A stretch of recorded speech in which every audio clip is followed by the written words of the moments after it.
Assalamualaikum warahmatullahi wabarakatuh. Salam sejahtera bagi kita semua. Berjumpa lagi dengan saya sama Pak Mukhtar. Oke, pada hari ini kita akan lanjut mempelajari mata kuliah statistika.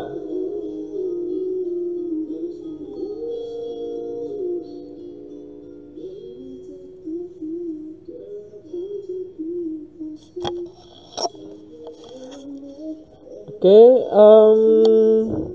minggu lalu kalian sudah mempelajari pengertian umum statistika. Apa itu statistik? Apa itu statistika? Dan yang paling penting yang kita pelajari pada minggu lalu adalah skala pengukuran. Oke, untuk hari ini kita akan pelajari meringkas data, yaitu distribusi frekuensi dan penyajian grafik. Nah, ini materi ini pernah kalian dapatkan waktu SMA.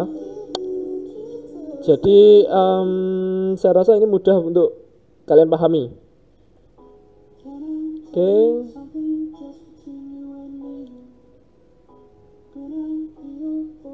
Oke. Sebelum kita ke hitung-hitungannya, ada beberapa sedikit introduction mengenai apa itu data mentah. Data mentah adalah data yang belum tersusun secara sistematis. Jadi kalau kita mengumpulkan suatu informasi, diperoleh suatu kumpulan data. Nah, data itu masih berantakan, dalam artian kita belum menyusun data tersebut ke dalam satu tabel, atau belum kita membuat grafik tersebut, sehingga data tersebut susah untuk didapatkan maknanya, kayak gitu. Dengan kata lain, data tersebut tidak punya nilai sama sekali karena informasinya belum tersusun secara sistematik, baik dari data terkecil ke data yang terbesar maupun dari data yang terbesar ke data yang terkecil. Jadi data itu masih berantakan, kayak gitu ya. Itu data mentah. Oke, lanjut. Nah, ini contoh data mentah. Di sini saya mempunyai data harga saham dari beberapa perusahaan. Nah, di sisi kiri disajikan data mentah. Data itu tidak urut dari kecil atau ke terbesar, atau sebaliknya terbesar ke terkecil. Nah, itu misalkan kalian ditanyain, berapa sih nilai maksimum atau nilai tertinggi untuk saham hari ini, misalkan kan listnya ada di samping kiri ini. Nah, itu kalian harus bacanya itu harus hati-hati ya kalau ada pertanyaan itu. Coba kalau datanya sudah diurutkan, nah, mungkin nanti kalian cepat mendapatkan informasi yang tertinggi ternyata perusahaan Telkom, kayak gitu. Nah, itu salah satu manfaat dari penyajian data yang terstruktur, kayak gitu. Nah, di sini ada tulisan data di samping merupakan data harga saham dari beberapa perusahaan. Harga data saham masih mentah, belum dilakukan pengolahan data sama sekali. Oke, ada pertanyaan. Mudah atau tidak mendapatkan informasi data saham di samping? Nah, data itu masih belum tersaji dalam bentuk grafis maupun belum tersaji dalam bentuk ringkasan. Datanya masih kotor, masih berantakan, kayak gitu. Nah, menurut kalian menarik atau tidak? Oke, kurang menarik ya. Karena apa? Karena terlalu lama kita untuk mencari kesimpulan. Misalkan nilai minimumnya berapa. Nah, itu kita harus melihat secara teliti. Coba kalau data sudah diurutkan dulu, jadi lebih enak, kayak gitu ya. Oke, itu intro dari data mentah. Oke, distribusi frekuensi. Oke, salah satu penyajian data yaitu adalah distribusi frekuensi. Agar memudahkan dalam mendapatkan informasi dari data saham dapat digunakan distribusi frekuensi. Selanjutnya dapat dibuat suatu visualisasi berdasarkan hasil distribusi data tersebut. Distribusi frekuensi adalah pengelompokan data ke dalam beberapa kategori yang menunjukkan banyak data dalam setiap kategori. Dan setiap data tidak dapat dimasukkan ke dalam dua atau lebih kategori, gitu ya. Jadi kalau pengkategorian nanti tidak ada data yang timpang tindih gitu ya. Jadi kalau dia masuk misalkan ke kelas 1, ya udah dia masuk ke kelas 1 saja. Dia tidak bisa masuk lagi ke kelas selanjutnya kayak gitu. Itu maksudnya ya. Oke. Manfaat distribusi frekuensi. Oke, manfaatnya untuk mengorganisasikan data menjadi lebih bermakna dan mudah dipahami. Agar memudahkan pembaca dalam membandingkan set data, memudahkan dalam perhitungan ukuran rata-rata dan penyebaran data, untuk memudahkan pembaca dalam menentukan bentuk distribusi data, memudahkan peneliti dalam menampilkan data dalam bentuk tabel dan grafik. Oke, itu manfaat dari distribusi frekuensi. Oke, kita langsung praktek aja, dan ini ada contoh supaya kalian mudah memahami. Oke, saya dulu untuk mode full screen-nya. Oke, tadi kita udah punya data ini ya. Sebelum lagi kita punya data harga saham. Ini data ini kita akan buat distribusi frekuensinya. Oke, langkah-langkahnya. Yang pertama adalah mengurutkan data. Oke, di slide selanjutnya sudah saya buat. Ini data ini sudah saya urutkan dari yang terkecil ke yang paling besar. Oke, ini data yang sudah saya urutkan. Jadi saham yang terkecil yaitu perusahaan Jababeka, sedang yang tertinggi adalah Telkom. Ini sudah saya urutkan. Terus langkah kedua, membuat kategori atau kelas data. Ini langkah 1, tadi sudah kita urutkan datanya. Oke. Ini langkah kedua. Membuat kategori atau kelas data. Nah, di sini dituliskan tidak ada aturan pasti berapa banyaknya kelas. Biasanya itu tergantung pada si penyaji datanya atau data analisnya pengen dibagi berapa kelas kayak gitu. Terus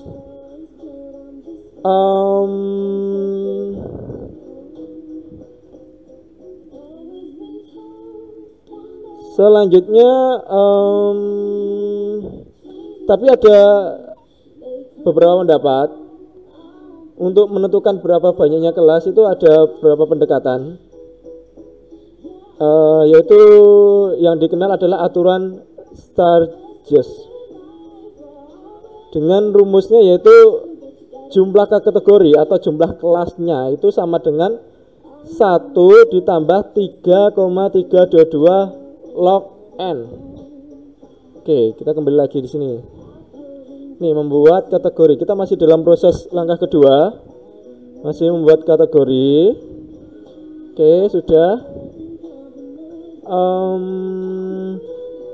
N itu apa? N itu adalah banyaknya data. Oke, tadi kita sudah di langkah 1 kita sudah mengurutkan datanya.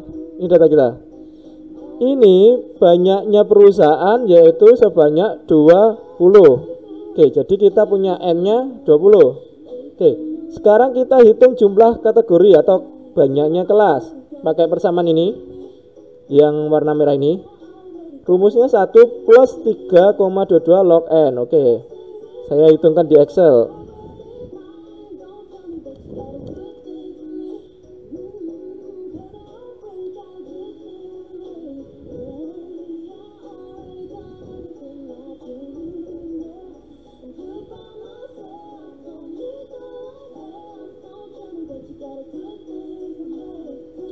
Kita cek apakah benar perhitungannya. Oke, rumusnya ini ya, K sama dengan ini K ya. Oke, K sama dengan 1 plus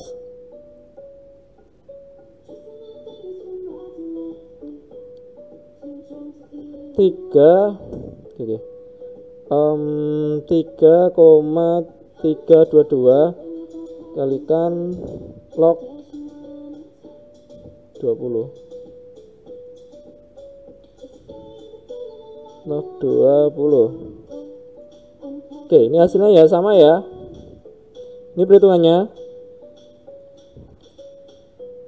Oke, ini formulanya. Kalau kalian ingin hitung di Excel, bisa kalian gunakan juga kalkulator untuk menghitung ini. Oke. Hasilnya sama 5,322 ya. Oke. Jadinya hasilnya ini 5,322. Oke, saya bulatkan ke bawah. Jadi nanti saya mempunyai 5 kategori atau 5 kelas. Dari data ini saya akan bentuk 5 kelas atau 5 kategori. Oke. Sampai sini paham ya? Sampai ini dapatan angka 5 udah. Oke. Selanjutnya tentukan interval kelas. Interval kelas adalah batas bawah dan batas atas dari suatu kategori. Oke. Rumusnya yaitu ini, nilai maksimum dikurangi nilai minimum dibagi nilai maksimum dikurangi nilai minimum dibagi sama jumlah kelas, nanti dapat interval kelas. Oke, tadi nilai maksimumnya berapa, nilai minimumnya berapa, cek lagi ke atas. Ini ya, nilai minimumnya 215, nilai maksimum 9750. Oke, jumlah kelasnya berapa tadi? 5. Oke, 5 ya. Oke, kita masukkan angka tersebut. Ini angkanya. Oke, sehingga diperoleh nilai 1907. Jadi interval kelas 1907 yaitu jarak nilai terendah dan nilai tertinggi dalam suatu kelas atau kategori. Oke, kita lanjut ya. Ini interval kelasnya. Tadi nilai minimumnya adalah 215. Untuk kelas 1 yaitu 215 ditambah 1907. Ini tadi apa? Ini ya. 1907 ini ya. Interval kelasnya. Oke, udah dapat ya. Jadi batas atas kelas 1 yaitu 2122. Oke. Nah, sekarang nilai terendah kelas kedua. Karena data saya itu tadi tidak ada koma, saya bikin untuk kelas keduanya yaitu plus 1 dari batas atas kelas 1 tadi. Kan tadi nilainya 2122. Saya tambahkan 1 jadi 2123. Ini ya. Akan tetapi kalian harus berhati-hati ketika data Anda adalah bentuk koma. Jadi nanti biar nggak bingung ketika misalkan data saham tadi ada yang koma ya. Misalkan datanya 2122,05. Nah, itu bingung kan kita mau masukin kelas 1 atau kelas 2. Nah, itu harus disesuaikan sama bentuk datanya juga. Karena datanya ini tidak ada yang bentuk koma, maka saya tambahkan 1. Jadi nanti kelihatan data itu mau masuk kelas ke mana kayak gitu ya.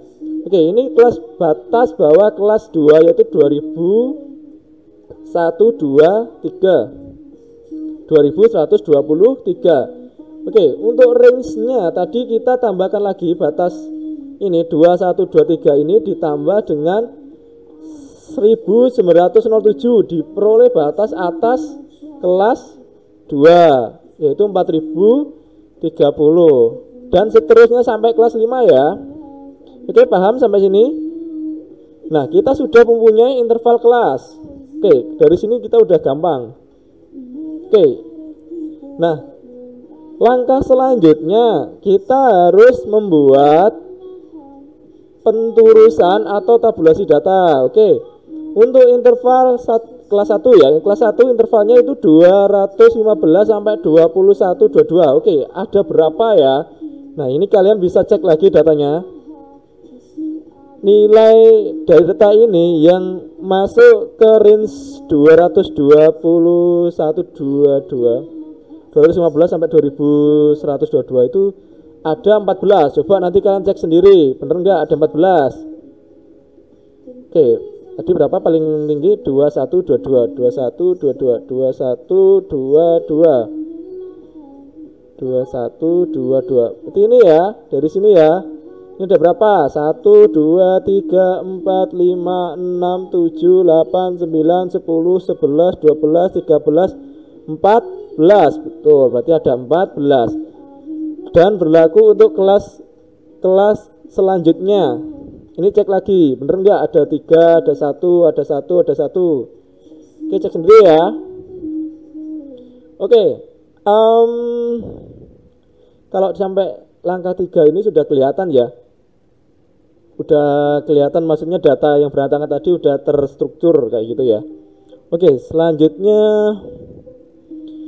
kita membuat frekuensi relatif. Nah, ini nanti tujuannya apa? Biar kita tahu ternyata kelas 1 itu terdiri dari 14 data. Itu ternyata berapa persen sih dari total keseluruhan data itu, kayak gitu ya. Nah, caranya mudah.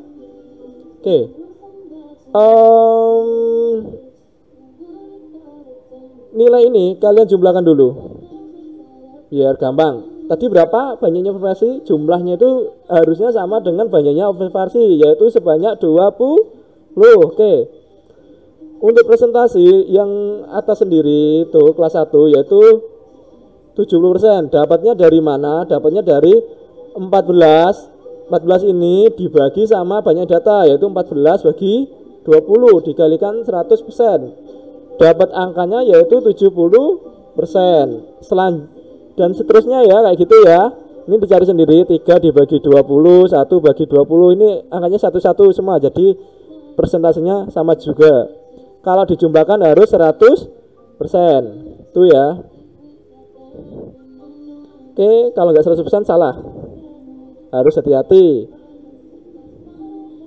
Nah, sekarang kita masuk ke batas kelas. Oke, batas kelas itu ada nilai terendah dan tertinggi. Batas kelas dalam suatu interval kelas terdiri dari 2 macam, yaitu batas kelas bawah atau bisa dibilang lower class limit. Yaitu nilai terendah dalam suatu interval kelas. Terus batas kelas atas atau upper class limit atau nilai tertinggi dalam suatu interval kelas. Oke, yang merah-merah ini adalah batas kelas bawah. Yang hitam-hitam ini adalah batas kelas atas. Oke, diingat-ingat ya. Nilai tengah. Apa itu nilai tengah? Tanda atau perinci dari suatu interval kelas dan merupakan suatu angka yang dapat dianggap mewakili suatu interval kelas. Nilai tengah kelasnya berada di tengah-tengah pada setiap interval kelas. Oke. Nah, ini nilai tengahnya untuk kelas 1 yaitu 1168,5. Dapatnya dari mana? Yo. Ini interval kelas 1 ya, ini batas bawah kelasnya, ini batas atas bawahnya. Oke, gampangnya kayak gini kalau saya. Tak snipping. Sorry gimana sih? Oke, saya copy dulu.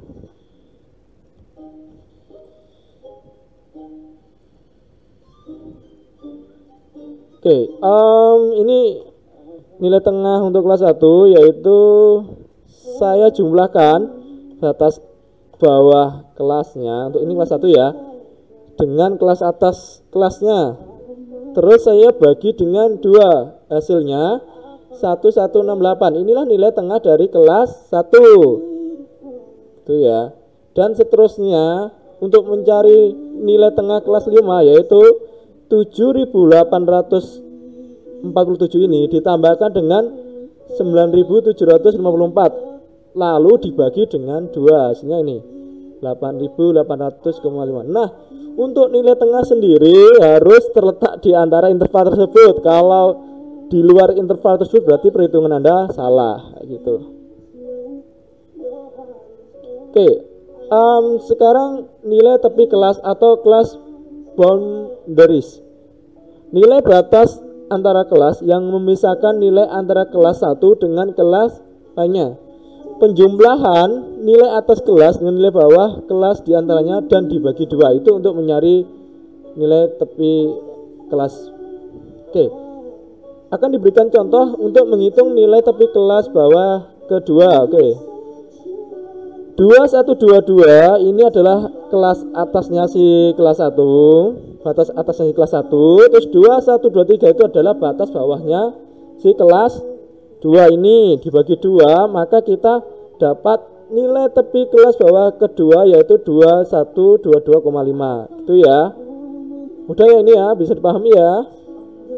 Oke, selanjutnya frekuensi kumulatif. Oke, menunjukkan seberapa besar jumlah frekuensi pada tingkat kelas tertentu diperoleh dengan menjumlahkan atau mengurangkan frekuensi pada kelas tertentu dengan frekuensi kelas selanjutnya. Nah, ada 2 frekuensi kumulatif, yaitu bisa frekuensi kumulatif kurang dari atau frekuensi kumulatif lebih dari ini. Ini contohnya ya.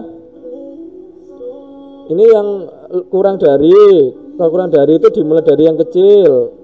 Ini ya. Ini 14 tambah 3 17, 17 tambah 1 18, 18 tambah 1 jadi 19, sehingga totalnya menjadi 20. Ini harus 20, kalau nggak 20 berarti salah karena banyak data tadi 20. Nah, untuk sebaliknya kumulatif lebih dari, mulainya dari yang tertinggi. Kan jumlah data kita tadi, jumlah observasinya kan 20. Oke, 20 dikurangi 3 menjadi 17. 17 dikurangi 1 jadi 16. Oke, dan seterusnya ya sampai 14. Oke, masih mudah ya. Oke, nah ini ada soal latihan. Ini ada data dari perusahaan PT Stesia Terbuka melakukan seleksi terhadap 20 pelamar pegawai, di mana nantinya pelamar akan diplotkan untuk mengisi posisi di divisi akuntansi dan divisi pemasaran. Berikut nilai dari penilaian pelamar yang telah dilakukan seleksi oleh HR PT Stesia Tbk. Oke, dari soal tentukan nilai tertinggi dan nilai terendah. B. Data tersebut akan ditata ke dalam distribusi frekuensi. HR menata sedemikian rupa agar direktur sumber daya manusia lebih mudah untuk membacanya. Oke, di sini ada soal ya. Ini bisa kalian kerjakan atau buat latihan sendiri. Caranya sama seperti yang dicontoh sebelumnya. Oke, sekarang kita masuk ke materi selanjutnya yaitu penyajian grafik. Banyak ya cara penyajian grafik dari suatu data. Nah, ini hanya beberapa contoh saja yang saya tuliskan di sini. Nanti bisa dipelajari sendiri untuk grafik-grafik lainnya yang ada, yang sudah didevelop oleh peneliti ya, istilah gitu.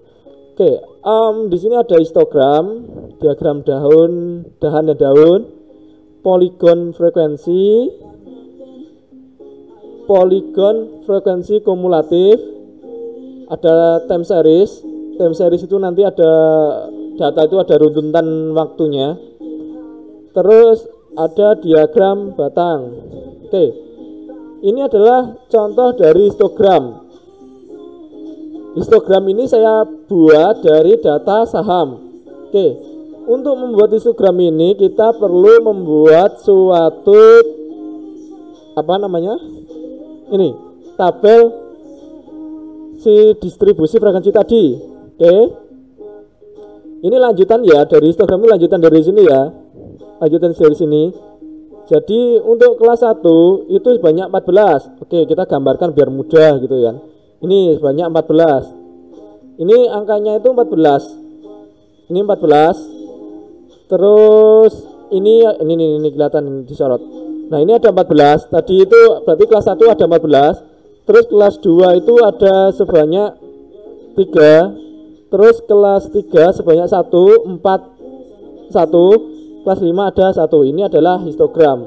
Nah, histogram nanti itu bisa digunakan untuk mengetahui apakah suatu data itu akan mengikuti suatu distribusi normal. Apa itu distribusi normal akan kalian pelajari nanti setelah UTS. Nah, itu core dari statistik adalah distribusi normal itu. Oke, selanjutnya diagram dahan dan daun. Nah, ini simple, tapi kalau kalian tidak memahami itu agak susah juga. Simple sebenarnya ya. Oke, tadi kita punya data ini. Data ini belum kita bikin histogramnya ya. Nanti kalian bisa coba buat latihan sendiri.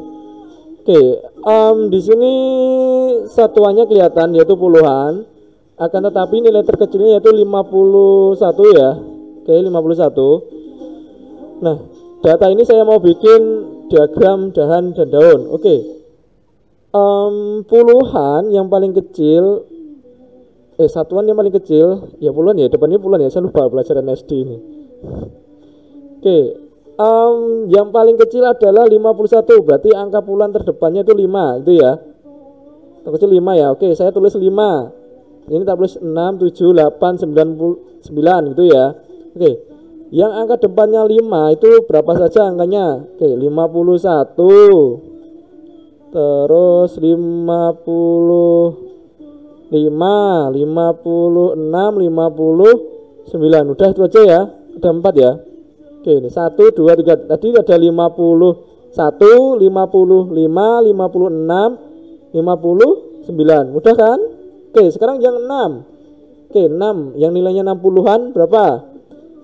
62 ini ada 1, ada 2 ya, 62 ada 2 ya.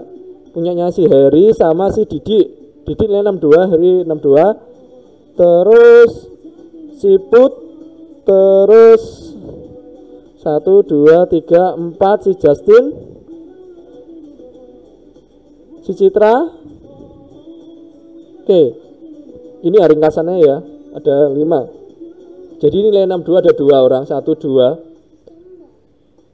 Terus ada 63, ada 65, ada 66.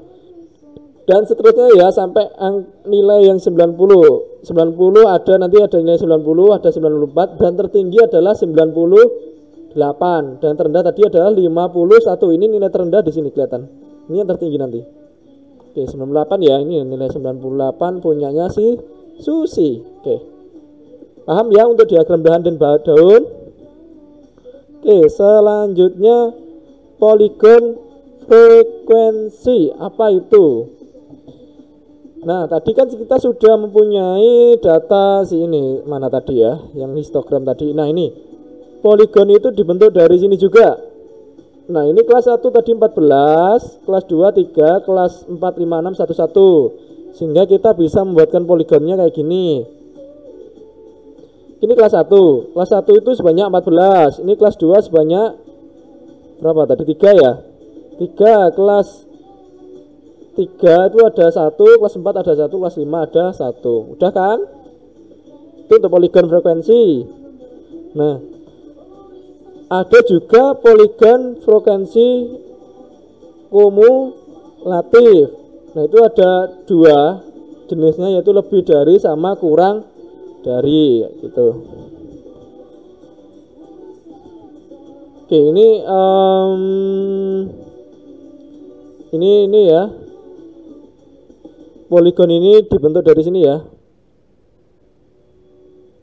Ini yang kumulatif kurang dari, ini yang lebih dari. Nanti kalau digambarkan hasilnya kayak gini. Oke, ini ya. Ada keterangannya. Nanti kalau udah kalian download di e-learning Stesia, di PPT-nya dilihat ada keterangannya.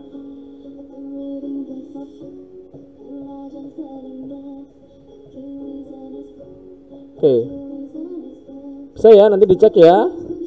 Nanti kalau kurang paham bisa ditanyakan di WA group. Oke.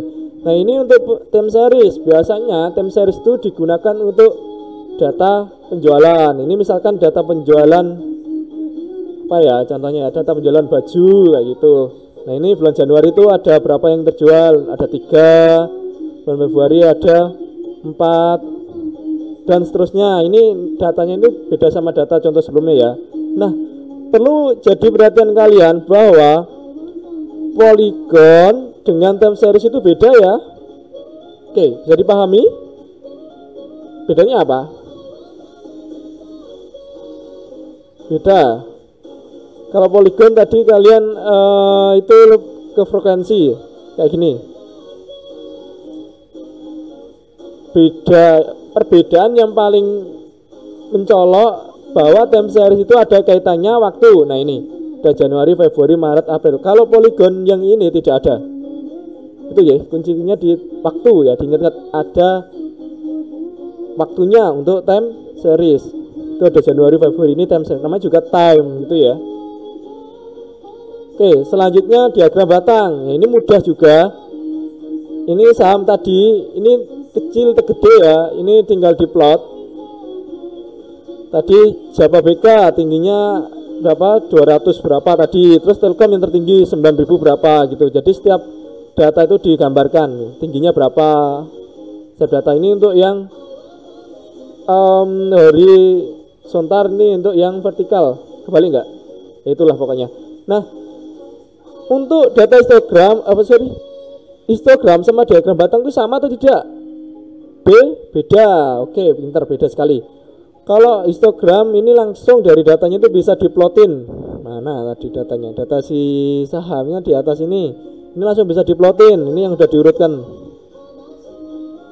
Nih. Jadi JBK 2125 itu nanti bisa diplot yang kayak tadi, yang untuk histogram. Nah, akan tetapi kalau diagram batang ini ngambilnya dari kebalik. Ini diagram batang. Kalau si histogram ngambilnya dari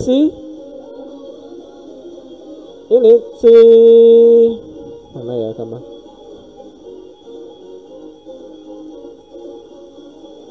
Ngambilnya dari distribusi frekuensi yang ini aja. Kalau diagram batang yang ini namanya diagram batang, ngambilnya langsung dari datanya. Jadi kita tidak perlu istilahnya bentuk tabel frekuensi. Tapi kita bisa mengurutkan dari yang kecil terbesar supaya kita mudah mendapatkan informasi dari gambar ini kayak gitu. Tapi kalau nanti ada unsur waktunya tidak bisa, harus dibikin time series kayak gini. Oke, sejauh sini misal kalau ada pertanyaan bisa ditanyakan di WA group ya. Oke, di sini ada tugas. Nah, ini tugas yang harus dikumpulkan minggu ini. Ini adalah tugas pertemuan ini. Ini di sini ada beberapa pertanyaan. Buatkan histogramnya, buatkan poligonnya, gambar time seriesnya, gambar diagram lengkap ya. Apa yang kita pelajari semua ada diwakili oleh pertanyaan satu soal. Ini ada datanya. Oke, dibaca petunjuknya di sini. Oke.